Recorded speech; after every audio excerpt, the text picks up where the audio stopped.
বিসমিল্লাহির রহমানির রহিম। বাঘাপুর school and কলেজের পক্ষ থেকে আমি মোহাম্মদ শহীদুল হক, সিনিয়র শিক্ষক ইংরেজি, তোমাদেরকে শুভেচ্ছা জানাচ্ছি। আজকের অনলাইন ক্লাসে মূলত আমি ভয়েস চেঞ্জ নিয়ে আলোচনা করব। আশা করি তোমরা মনোযোগ সহকারে ক্লাসটি পর্যবেক্ষণ করবে। বিশেষ করে যে শিক্ষার্থীবৃন্দ, তোমরা নিশ্চিতভাবে উপকৃত হবে। তাহলে আর সময় নষ্ট না করি আমরা চলে যাই বোর্ডে যাই। সুপ্রিয় শিক্ষার্থীবৃন্দ, আমরা আবার ফিরে আসলাম। আলোচনার সুবিধার্থে এ পর্যায়ে আমরা ভয়েস সম্পর্কে জেনে নিব। ভয়েস হলো ভার্বের গঠন, যা দ্বারা বাক্যে কখনো কর্তা আবার কখনো কর্মের প্রাধান্য সূচিত হয়। সাধারণত আমরা ভয়েসকে দুভাগে ভাগ করতে পারি, অ্যাক্টিভ ভয়েস এবং প্যাসিভ ভয়েস। অ্যাক্টিভ ভয়েস ভার্বের যে রূপে সাবজেক্ট বা কর্তা ক্রিয়াশীল, অর্থাৎ কর্তা নিজ কাজ সরাসরি করে, তাকে অ্যাক্টিভ ভয়েস বলে। এক্সাম্পল, লক্ষ্য করো এখানে দুটি সেন্টেন্স রয়েছে, হি মেক্স এ বাস্কেট এবং আই রিড এ বুক। এখানে কর্তা সরাসরি কাজ সম্পন্ন করছে, দুটি বাক্যে কর্তা সরাসরি কাজ সম্পন্ন করছে। এগুলো হচ্ছে অ্যাক্টিভ ভয়েসের উদাহরণ। প্যাসিভ ভয়েসে দেখো, ভার্বের পরিবর্তনশীল যে রূপে সাবজেক্ট নিষ্ক্রিয়, অর্থাৎ কাউকে দ্বারা কোনো কাজ করানো হয়েছে বোঝায়, তাকে প্যাসিভ বলে। এখানে কর্তা নিষ্ক্রিয় থাকে, প্যাসিভ থাকে, কর্মের প্রাধান্য সূচিত হয়, এই জন্য এটাকে আমরা প্যাসিভ ভয়েস বলি। প্রথম বাক্যে দেখো, a basket is made by him. দ্বিতীয় বাক্যে, a book is read by me. তবে কখনো কখনো এজেন্ট উজ্জ থাকতে পারে। একটি উদাহরণ দিয়ে দেওয়া আছে এখানে, খেয়াল করো। The thief was caught red handed. চোরটিকে হাতে নাতে ধরা হলো। কে ধরলো এখানে উজ্জ আছে, তো এজেন্ট ছাড়াও হতে পারে প্যাসিভ ভয়েস। তো সেখানে আমরা ভার্বের এই প্যাটার্নগুলো দেখবো, যেমন ওয়াজ কট, ইজ রেড, ইজ মেড। এই রূপগুলো হচ্ছে প্যাসিভের রূপ।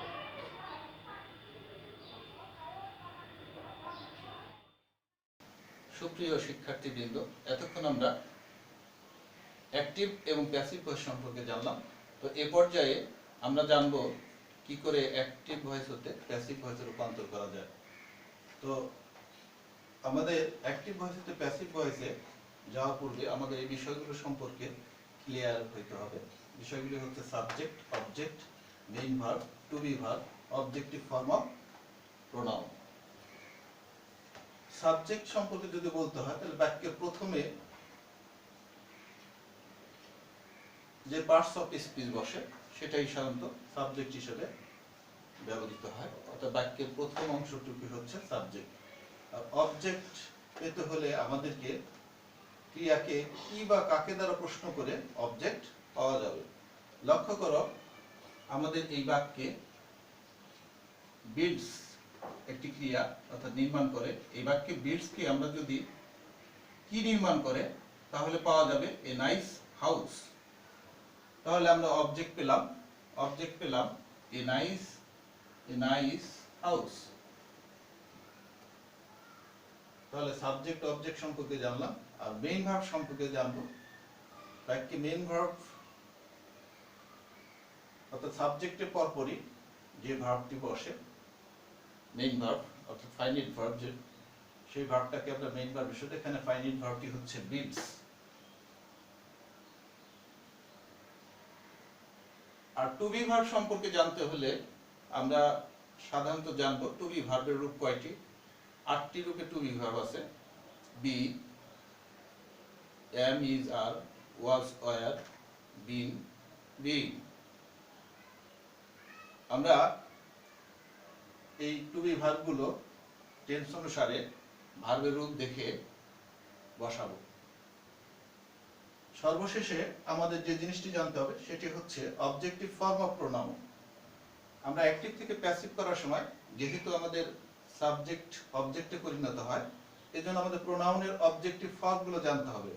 বাক্যের এখানে খেয়াল করো, এখানে শি সাবজেক্ট হিসেবে বসছে। এটা যখন আমরা প্যাসিভ ভয়েসে পরিণত করব, তখন এটি হয়ে যাবে হার। এভাবে আমাদের প্রোনাউনের অবজেক্টিভ ফর্ম সম্পর্কে ধারণা দিতে হবে। এখন আমরা সরাসরি চলে যাচ্ছি রূপান্তরে। লক্ষ্য করো, আমরা এই বাক্যটিকে প্যাসিভ সেন্টেন্সে পরিণত করব। এখানে খেয়াল করো, আমাদের অবজেক্ট সাবজেক্ট হয়ে কোথায় আসবে? বাক্যের প্রথমে। এ নাইস হাউস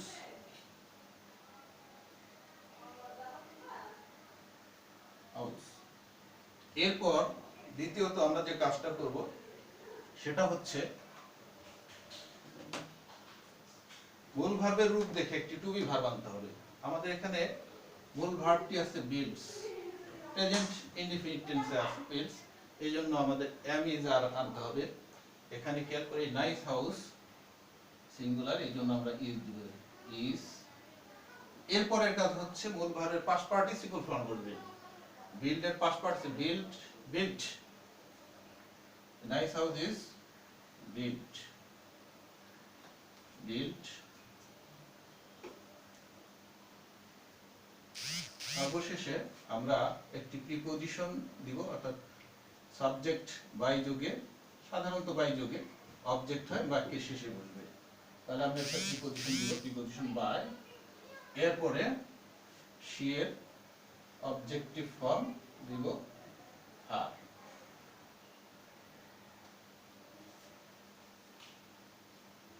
তাহলে আমরা এখান থেকে জানলাম যে কিভাবে অ্যাক্টিভ ভয়েস হতে প্যাসিভ ভয়েসে রূপান্তরিত করা যায়। আমি আবার বলছি, তোমরা খেয়াল করো। প্রথমত অ্যাক্টিভ ভয়েসের অবজেক্ট, প্যাসিভ ভয়েসের সাবজেক্ট হবে। এটা হচ্ছে অ্যাক্টিভ ভয়েস, এই ভয়েসের অবজেক্ট হচ্ছে এ নাইস হাউস, প্যাসিভ ভয়েসে এ নাইস হাউসটা সাবজেক্ট হিসেবে বসেছে।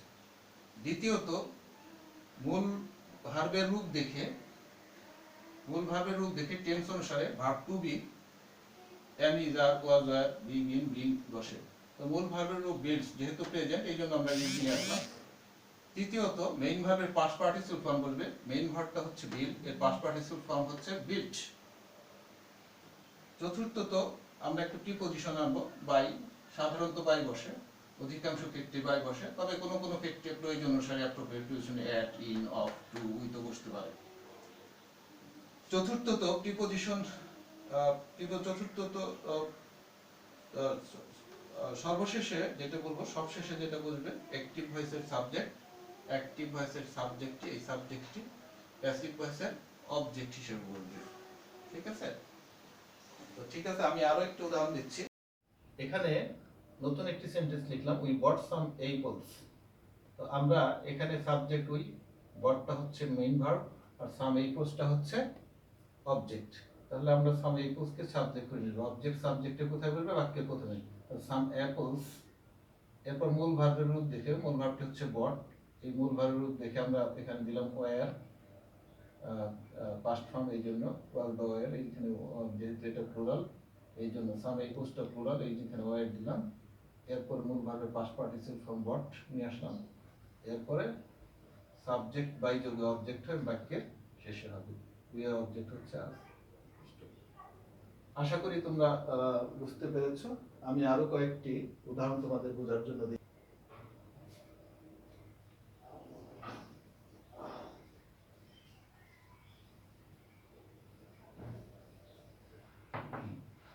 আরো কয়েকটি সেন্টেন্স দিচ্ছি। এখন আমরা প্রেজেন্ট কন্টিনিউয়াস টেন্সে অ্যাক্টিভ প্যাসিভ করব। Present continuous, continuous. তাহলে এখন প্রেজেন্ট কন্টিনিউয়াস টেন্সের কিছু উদাহরণ দিব, প্রেজেন্ট কন্টিনিউয়াস অ্যাক্টিভ প্যাসিভের কিছু উদাহরণ দিব। তোমরা লক্ষ্য করো, আমি একটি সেন্টেন্স লিখছি, the girl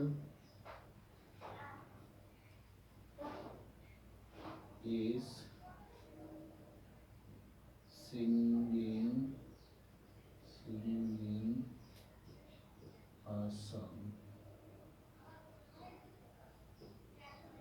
আমরা প্যাসিভ করব, অবজেক্ট হচ্ছে এ সং, বাক্যের প্রথমে নিয়ে আসলাম, এই সংটা বাক্যের প্রথমে নিয়ে আসা হলো। এখন এই সং ইজ অক্সিলারি ভার্ব বলবে, এর মূল ভার্বের রূপ দেখে, মূল ভার্ব আইএনজি যুক্ত ফর্ম আছে, এই জন্য আমরা বিং দিব, এই সং ইজ বিং। এখন আমরা মূল ভার্বের পাস্ট পার্টিসিপল ফর্ম ইউজ করব, মূল ভার্বের পাস্ট পার্টিসিপল ফর্ম সিং এর পাস্ট পার্টিসিপল সাং। এরপর সাবজেক্ট বাই যোগে অবজেক্ট হবে। সাবজেক্টটা দ্য গার্ল সাবজেক্ট, এখানে লিখবো by the girl.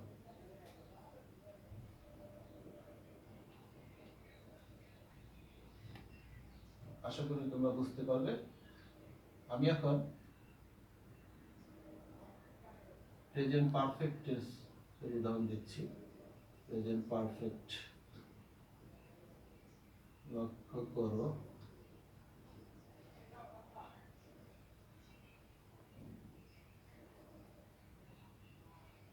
I have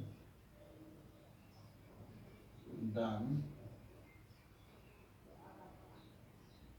the work.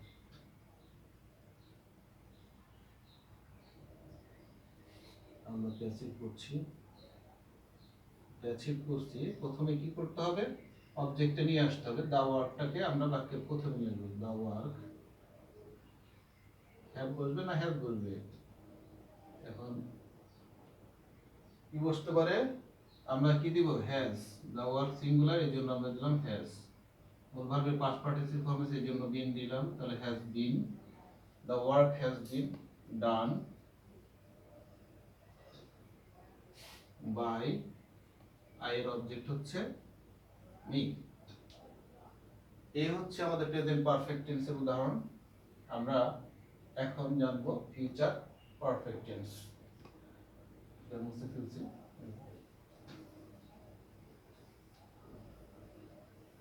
এখানে লিখেছি ফিউচার ইনডিফিনিট অ্যাক্টিভ একটি সেন্টেন্স লিখলাম, আই উইল হেল্প হিম। তো আমরা প্যাসিভ করছি। প্যাসিভ প্রথমে হিমটাকে আমি হি বানালাম, অর্থাৎ হিম অবজেক্টটি সাবজেক্টে হি হয়ে বাক্যে প্রথমে আসলো। এরপরে আমরা উইল বি নিব।